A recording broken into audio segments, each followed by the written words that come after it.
So hello and welcome to the parish of St Joseph and St Margaret Clitherow in Bracknell here in the UK.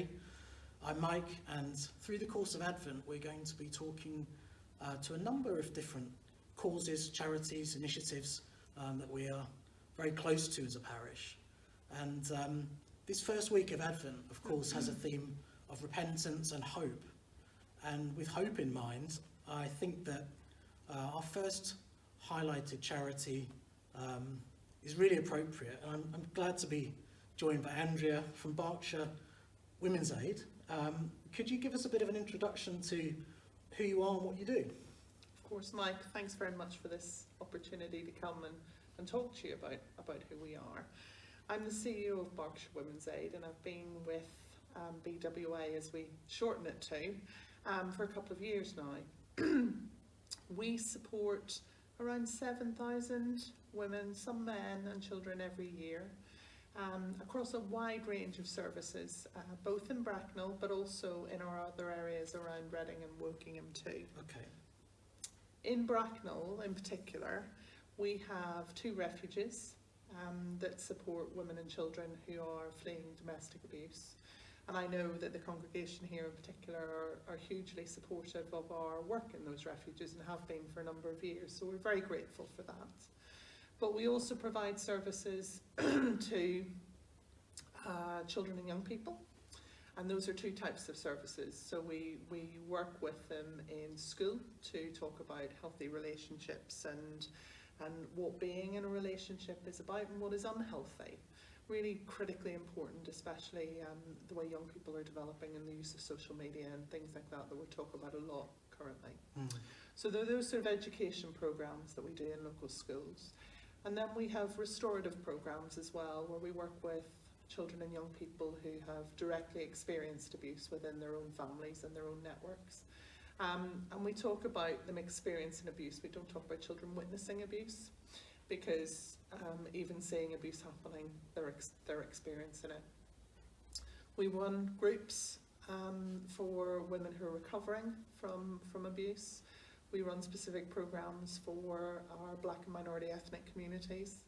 We run specific programs for women who have very complex needs, probably as a result of the trauma they've experienced. So those are needs around possibly their mental health or the use of drugs and alcohol. We run those programs too. And really importantly as well, because it covers Bracknell, is we have a 24/7 helpline number.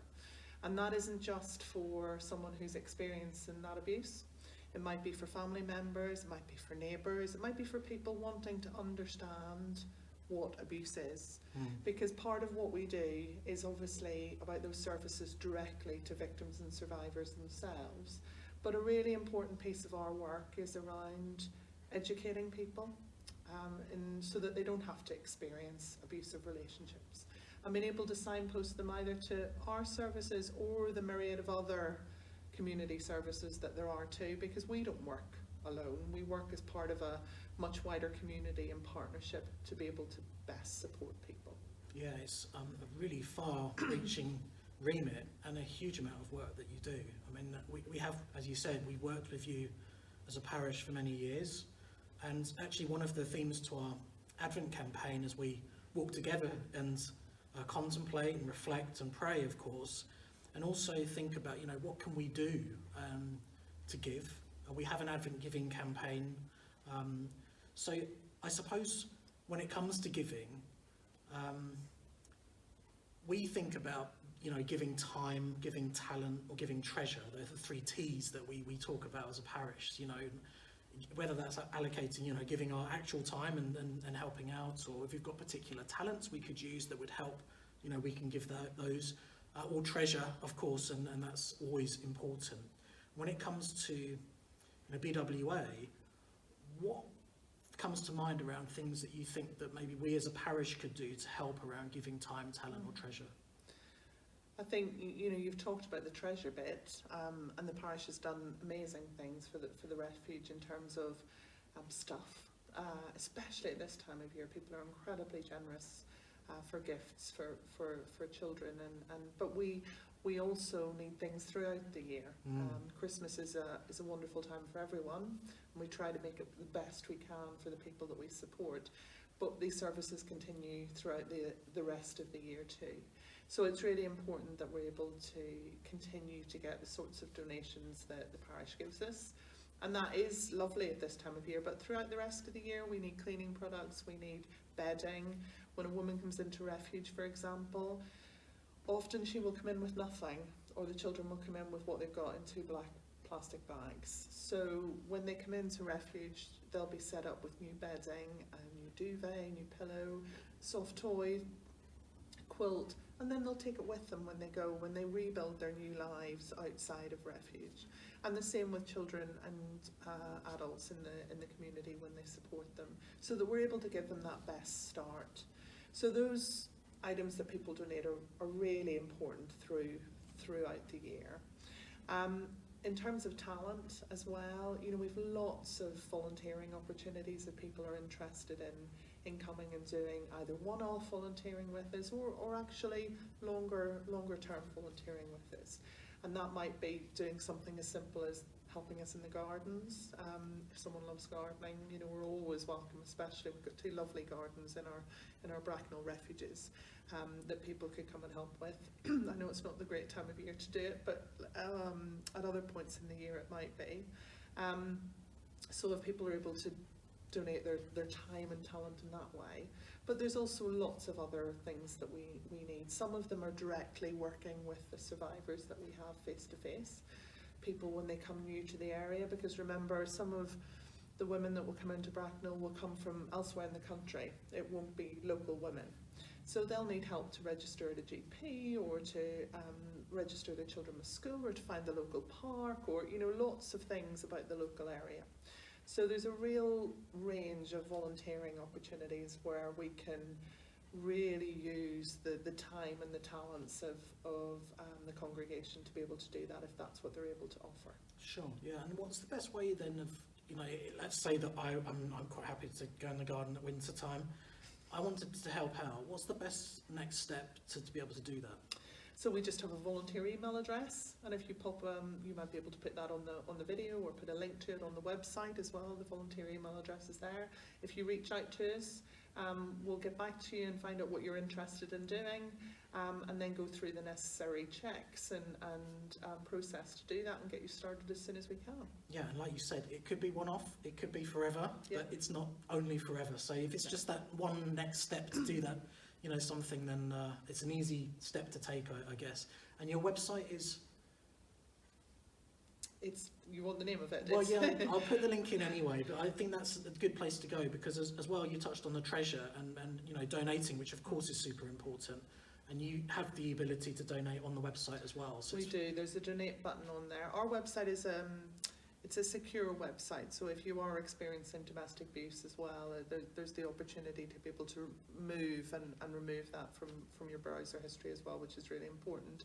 But there is a donate button on there that will take you through, as well as our Amazon wish list if people would like to look at that. And of course, using, especially at this time of year, if you're buying lots of presents and items for people, using Amazon Smile, where we get funding back from that, is a really easy and effective way, if you're buying something anyway, to be able to give.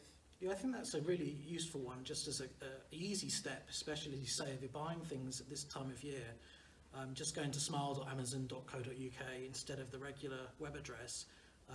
Amazon will, I think it's something like 0.5% of what you spend will go to your nominated charity, and of course BWA is one of the charities you can choose. So that's a simple thing to do if you're not already signed up to Smile. Absolutely, fantastic way to give in an easy way.